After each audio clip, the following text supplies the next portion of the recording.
अस्सलाम वालेकुम दोस्तों, आज हम लोग समझेंगे ISO 27000 को बहुत सिंपल लैंग्वेज में कि अगर आप फ्रेशर हो, आईटी सपोर्ट में हो, सिस्टम एडमिन हो या कंप्लायंस फील्ड में हो, ये वीडियो आपके लिए फाउंडेशन है।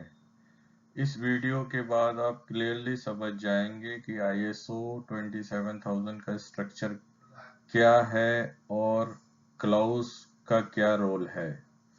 तो दोस्तों हर क्लाउज के बारे में अभी हम इनिशियली बताएंगे। फिर इस नेक्स्ट वीडियोस में क्लाउज बाय क्लाउज डिटेल में बताएंगे आपको कैसे यूज होता है, कैसे इम्प्लीमेंटेशन करना है और हर क्लाउज का क्या मतलब है। तो अभी हम धीरे धीरे स्टार्ट करेंगे। तो आज डे 1 है। तो आज डे 1 के लिए हम लोग बेसिक क्लाउज के बारे में बताएंगे। चलिए देखते हैं। तो दोस्तों समझते हैं ISO 27001 का इंट्रोडक्शन। ISO 27000 स्टैंडर्ड में टोटल 10 क्लाउज हैं। 10 क्लाउज में डिवाइड होता है। 1 से 3 क्लाउज इंफॉर्मेटिव होते हैं और 4 से 10 एक्चुअल इम्प्लीमेंटेशन क्लाउज होते हैं। रियल लाइफ में एग्जाम्पल जैसे बिल्डिंग बनाने से पहले डिजाइन रूल रिस्पॉन्सिबिलिटी डिफाइन होती है, वैसे ही क्लाउज का काम होता है कि हर क्लाउज में कैसे हमें इम्प्लीमेंटेशन करना है। तो चलिए क्लाउज 1 से देखते हैं क्या क्या चीजें हमें कवर करनी है। सो दोस्तों क्लाउज 1 में स्कोप कवर होता है कि ऑर्गेनाइजेशन को बताता है कि ISO 27001 स्टैंडर्ड का स्कोप क्या है। ये क्लाउज ऑर्गेनाइजेशन को बताता है कि ये standard information security management ISMS के लिए है। इसको सिंपल वर्ड में कहें तो ISO 27001 इंफॉर्मेशन को प्रोटेक्ट करने का इंटरनेशनल स्टैंडर्ड है। चाहे वो डिजिटल हो, चाहे वो कंप्यूटराइज्ड हो या पेपर पे हो, किसी फाइल में हो। सो हम लोग इसको कैसे प्रोटेक्ट कर सकते हैं, ये हमें स्टैंडर्ड स्कोप में बताता है।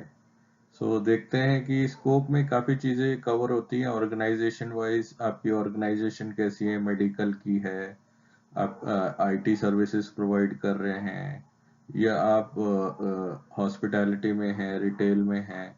तो उसमें स्कोप हमें बताता है कि क्या क्या चीज़ें कवर होंगी। ऑर्गेनाइजेशन के हिसाब से हम किसी कॉन्ट्रैक्ट में हैं, किसी का कॉन्ट्रैक्ट ले रखा है, तो ये सब चीज़ें स्कोप में कवर होती हैं। ये क्लॉज 1 का है। तो देखते हैं अब नेक्स्ट क्लॉज क्या कहता है, क्लॉज 2। चलो दोस्तों देखते हैं क्लॉज 2 कहता है। ये नॉर्मेटिव रेफरेंस है। क्लाउज एक रेफरेंस क्लाउज है। इसका मतलब है कि अगर आप ISO 27000 को 27001 को फॉलो कर रहे हो तो कौन सा रिलेटेड स्टैंडर्ड, या इसका मतलब ये है कि अगर आप प्रैक्टिकली इम्प्लीमेंट में डायरेक्ट एक्शन नहीं होता है, सिर्फ रेफरेंस के लिए ये होता है। सो नॉर्मेटिव रेफरेंस का मतलब ये होगा कि अगर आप किसी को आगे अपने रेफरेंस देते हो किसी चीज का, तो आप क्लॉज 2 के हिसाब से आप रेफरेंस दे सकते हो कि इस क्लॉज का इस चीज पे फर्क पड़ेगा। तो ये इसको हम लोग नॉर्मेटिव रेफरेंसेस कहते हैं क्लॉज 2 में। तो आई होप ये समझ आया होगा आपको। नेक्स्ट क्लॉज में देखते हैं कि क्या है। दोस्तों इसमें क्लॉज 3 में टर्म्स एंड डेफिनेशन होती हैं। क्लॉज 3 में ISO 27000 के इम्पोर्टेंट टर्म्स और उनकी डेफिनेशन होती है। एग्जाम्पल के टाइप लाइक रिस्क हो गया, एसेट्स हो गए, कंट्रोल हो गया, ISMS हो गया। तो ये फॉर स्टूडेंट्स के लिए जैसे कि एग्जाम या ऑडिट के टाइम डेफिनेशन का मीनिंग समझना ज़्यादा इम्पोर्टेंट होता है, रट्टा नहीं। तो एग्जाम के टाइम पे जैसे आपको पता है कि इस चीज़ का क्या मतलब है, तो आप अपने हिसाब से बना के लिख देते हैं कि हाँ भाई इस तरह से ये काम करता है, इस हिसाब से हम लोग इसको चेंज कर सकते हैं। तो ये टर्म्स एंड डेफिनेशन डिफाइन करता है क्लॉज 3। सो अब देखते हैं नेक्स्ट क्लॉज में क्या आता है। क्लॉज 4 में हम लोग देखते हैं कि कॉन्टेक्स्ट ऑफ द ऑर्गेनाइजेशन क्या है। यहाँ से रियल इम्प्लीमेंटेशन स्टार्ट होती है। सो क्लॉज 1 से लेके 3 तक तो डेफिनेशन है, डॉक्यूमेंटेशन है, डेफिनेशंस है। सो जो भी इम्प्लीमेंटेशन स्टार्ट होगी क्लॉज 4 से लेके 10 तक होगी। तो आज क्लॉज 4 को समझ लेते हैं कि क्लॉज 4 पूछता है कि ऑर्गेनाइजेशन का इन्वायरमेंट क्या है, और इसमें इंटरनल एक्सटर्नल इश्यूज क्या हैं, इंटरेस्टेड प्रैक्टिस पार्टीज कौन है, जैसे क्लाइंट हो गया, वेंडर हो गया, एम्प्लॉयज हो गया। आईएसएमएस को स्कोप क्या होगा, जैसे कि कंपनी बोलेगी कि हम आईटी इंफ्रास्ट्रक्चर और कस्टमर का डेटा को आईएसएमएस के स्कोप में ला रहे हैं। तो ये हम लोग ऑर्गेनाइजेशन के कॉन्टेक्स्ट के ऊपर स्कोप डिफाइन कर सकते हैं, और क्या क्या डेटा होगा उस पर क्या कंट्रोल लगा सकते हैं। तो क्लॉज 4 हमारा ऑर्गेनाइजेशन का कॉन्टेक्स्ट को समझता है। चलिए हम लोग क्लॉज 5 पे चलते हैं। सो क्लॉज 5 जो है लीडरशिप पे फोकस करता है। यहाँ मैनेजमेंट को आईएमएस के लिए, आईएसएमएस के लिए कमिटमेंट दिखानी होती है। सो मैनेजमेंट का मतलब ये होता है कि टॉप मैनेजमेंट, सीईओ लेवल के, डायरेक्टर लेवल के लोग जो कि इंटरेस्ट ले रहे हैं कि आईएसएमएस को इम्प्लीमेंट करना है, तो उन्हें कमिटमेंट दिखानी होती है। जो भी एक्सपेंसेस होते हैं, जो भी कंट्रोल्स लगाने होते हैं, उस पे उनको अप्रूवल देना होता है। रोल्स एंड रिस्पॉन्सिबिलिटी डिफाइन करनी होती है कि कौन क्या करेगा, किसकी क्या रिस्पॉन्सिबिलिटी है, कौन क्या अप्रूवल देगा। इंफॉर्मेशन सिक्योरिटी पॉलिसीज को रिव्यू करके अप्रूव करना होता है।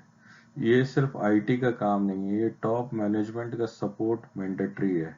इसके बिना इम्प्लीमेंट होना बहुत मुश्किल है टैप, क्योंकि इसमें इन्वेस्टमेंट होती है, और कंपनी को प्रॉपर सिक्योरिटी इम्प्लीमेंट करने के लिए ये हेल्प करता है। विदाउट लीडरशिप सपोर्ट के इट इज नॉट पॉसिबल। चलिए क्लॉज 6 में देखते हैं क्या आता है। क्लॉज 6 में है प्लानिंग। प्लानिंग मतलब क्लॉज 6 का हार्ट है। इसमें रिस्क मैनेजमेंट है, इसमें इंफॉर्मेशन सिक्योरिटी रिस्क आइडेंटिफाई करते हैं, रिस्क असेसमेंट करते हैं, रिस्क ट्रीटमेंट प्लान बनाते हैं, सिक्योरिटी ऑब्जेक्टिव डिफाइन करते हैं। सिंपल वर्ड में कहें तो अगर सर्वर डाउन होता है तो उसका हम लोगों ने बैकअप ले रखा है, फायरवॉल के रूल लगे हुए हैं, कंट्रोल लगाया है कि नहीं लगाया है। सो इसमें हम लोग प्लानिंग करते हैं कि कैसे रिस्क को कैसे हम लोग कवर कर सकते हैं, और अगर कुछ थ्रेट आता है या कुछ मतलब कुछ प्रॉब्लम आती है तो उसको हम लोग कैसे कवर कर पाएंगे। कोई सर्वर डाउन होता है तो उसको कैसे मिनिमम टाइम में अप कर पाएंगे। तो ये सारी प्लानिंग की जाती है क्लॉज 6 में, उसको इसको इम्प्लीमेंट करना होता है। क्लॉज 7 कहता है कि सपोर्ट, सपोर्ट के सिस्टम में बारे में इसमें कवर होता है कि रिसोर्सेज, पीपल और tools, competence and training, proper competence और ट्रेनिंग दी जाए, अवेयरनेस दी जाए सिक्योरिटी की कि कैसे अगर हम लोग फिशिंग मेल आती है तो कैसे इन्फॉर्म कर सकते हैं, स्पैम को कैसे ब्लॉक कर सकते हैं। तो इस बारे में अवेयरनेस दी जाती है। डॉक्यूमेंटेशन क्रिएट किए जा सकते हैं, इसमें पॉलिसीज एंड प्रोसीजर दिए जाते हैं। मतलब ये है कि सिस्टम तभी चलेगा जब लोग ट्रेंड होंगे और डॉक्यूमेंट क्लियर होंगे, पॉलिसीज क्लियर होंगी। तो इसमें सपोर्ट सिस्टम को क्रिएट इम्प्लीमेंट किया जाता है कि सारे एम्प्लॉयज ट्रेंड हों, जितने भी आपके कॉन्ट्रैक्ट हैं, वेंडर्स हैं, उनको पूरी इंफॉर्मेशन हो कि कैसे डेटा हैंडल करना है और ये चीज़ें कैसे प्रोटेक्ट करनी है। तो ये मेजर सपोर्ट का रोल होता है। चलिए नेक्स्ट देखते हैं क्या है क्लॉज। तो क्लॉज 8 बोलता है जो प्लान किया है उसको एग्जीक्यूट करो। जो भी हमने प्लानिंग की है उसको इम्प्लीमेंट करना है।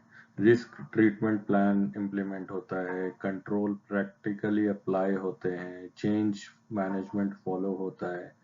जैसे कि रियल लाइफ में फायरवॉल रूल एक्चुअली कॉन्फ़िगर करना होता है, सिर्फ पॉलिसी में लिखना काफी नहीं है।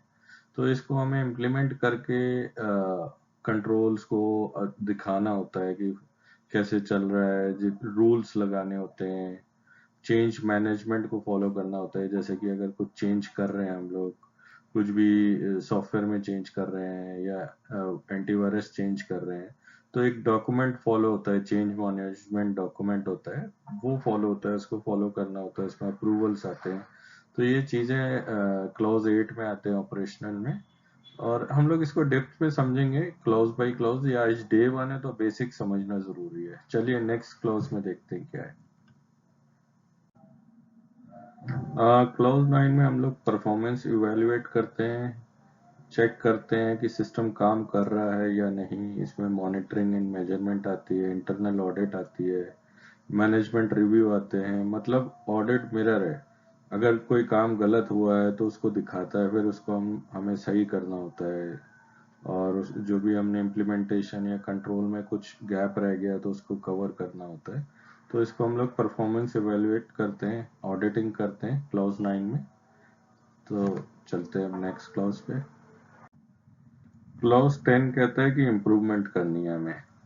जैसे कि कोई नॉन कन्फर्मिटी है, उसको आइडेंटिफाई हुई है, तो उसको करेक्टिव एक्शन लिए जाने चाहिए, उसमें उसको करेक्ट किया जाए, आईएसएमएस को बेटर बनाया जाए।